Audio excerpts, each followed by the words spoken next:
नमस्कार दोस्तों, good morning.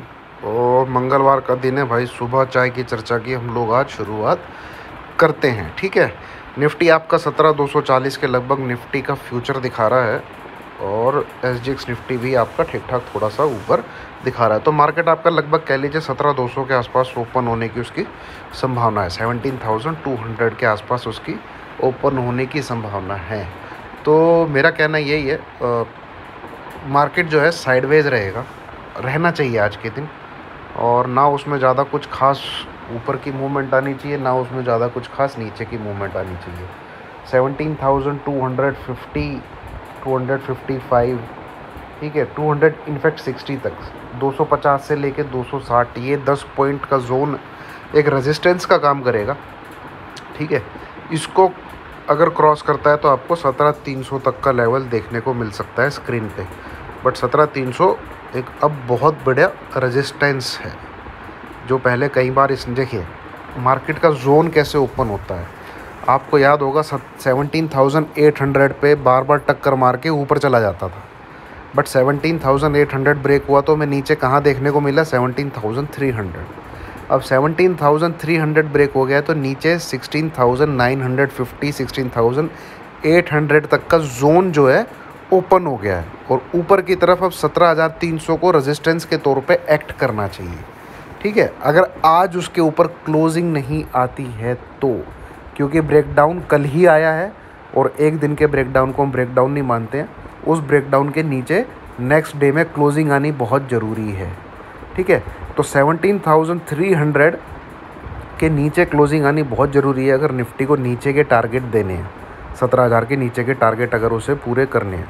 But आज अगर किसी कारणवश 17,300 के ऊपर जाके क्लोज़ कर देता है तो कल जो हमें ब्रेकडाउन देखने को मिला है वो एक फेक तो नहीं बोलेंगे उसको, वो ब्रेकडाउन मतलब कंफर्म नहीं होगा आगे के कैंडल स्टिक पैटर्न पे।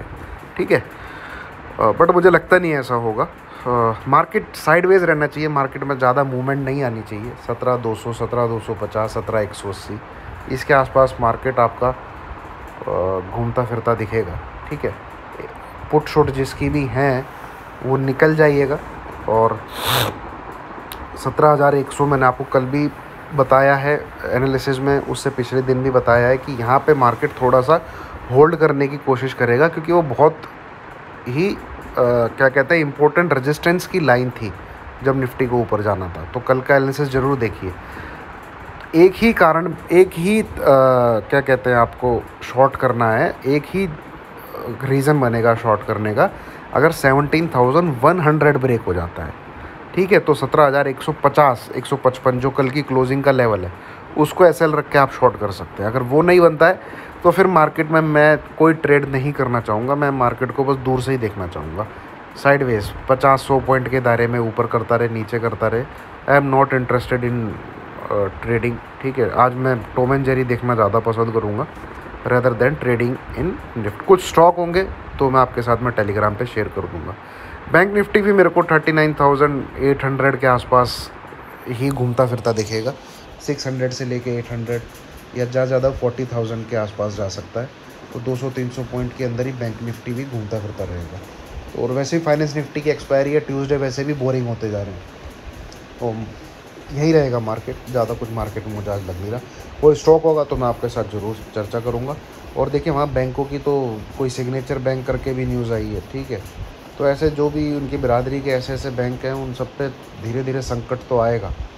अब यूएस वाले चाहते क्या है, करना क्या चाहते हैं, मार्केट भी कंफ्यूज है कि वो किस चीज़ को पॉजिटिव वे मिले, किस चीज़ को नेगेटिव वे मिले। अब देखिए बॉन्ड यील्ड इतनी डिक्रीज़ हो गई है क्योंकि बैंकिंग सेक्टर पे दिक्कतें आ रही हैं। अब बॉन्ड यील्ड डिक्रीज़ हुई हैं तो इसका मतलब इक्विटी मार्केट तेज़ होना चाहिए, बट जब बैंक ही कोलैप्स करने की राह पे है तो बैंकिंग स्टॉक रन कैसे करें। ठीक है, तो एक तरफ कुआं एक तरफ खाई वाली हालत हो रखी है।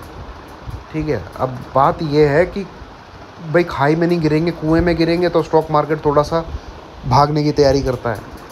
ठीक है, थोड़े से बुलिशनेस दिखाता है आपको, बट फिर वहाँ पे लोग समझ में आता है भाई है तो कुआं, गिरोगे तो यहाँ भी। ठीक है, तो फिर वो वहाँ से ड्रॉप डाउन दे देता है। तो market is sale on rise, और आप ऊपर की तरफ लेवल को मार्क करके सेल कर सकते हैं। जैसे 17,300 के आसपास आप सेल करेंगे तो बहुत बढ़िया जोन है, उसको क्रॉस कर लेता है तो 17,450 से लेके 500 के बीच में अगर आप सेल करते हैं तो वो एक बहुत बहुत बढ़िया जोन है। ठीक है, तो इस प्रकार से जोन मार्क करिए अपने 50-50, 60-60 पॉइंट के। और चार्ट अगर आप 30 मिनट 1 आवर के चार्ट पे लगाएंगे तो आपको बहुत अच्छे से वहाँ पे बढ़िया रिस्क एंड रिवॉर्ड के साथ नीचे के टारगेट लेने को मिल जाएंगे।